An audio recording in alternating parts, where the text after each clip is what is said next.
Kuwait. I'm very glad to see you through this online event, Korean Street Food Festival 2020. I'm Hyojin Kim. I'm wife of a Korean ambassador to Kuwait. And here is Irosha, my chef. She has excellent Korean cooking skills, even though she has worked for only 2 years and 3 months in Korean ambassador's residence. Today, I would like to introduce 궁중 떡볶이. 떡 is rice cake, 볶기 means roasted or fried, and 궁중 means royal palace. It is called 궁중 떡볶이 because people usually add this style of 떡볶이 in royal palace. I believe many of you already know 떡볶이 based on chili sauce. It might be too spicy and too strong to some foreigners. Therefore, today I will show you how to make 궁중 떡볶이 based on soybean sauce with irosha. Let's start.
한번 드셔보실까요?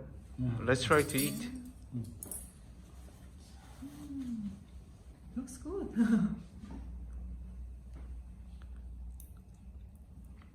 Tastes good. Must say.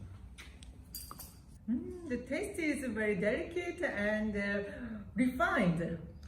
I hope you can enjoy it with your family all together. Thank you for watching our video. Bye! See you soon.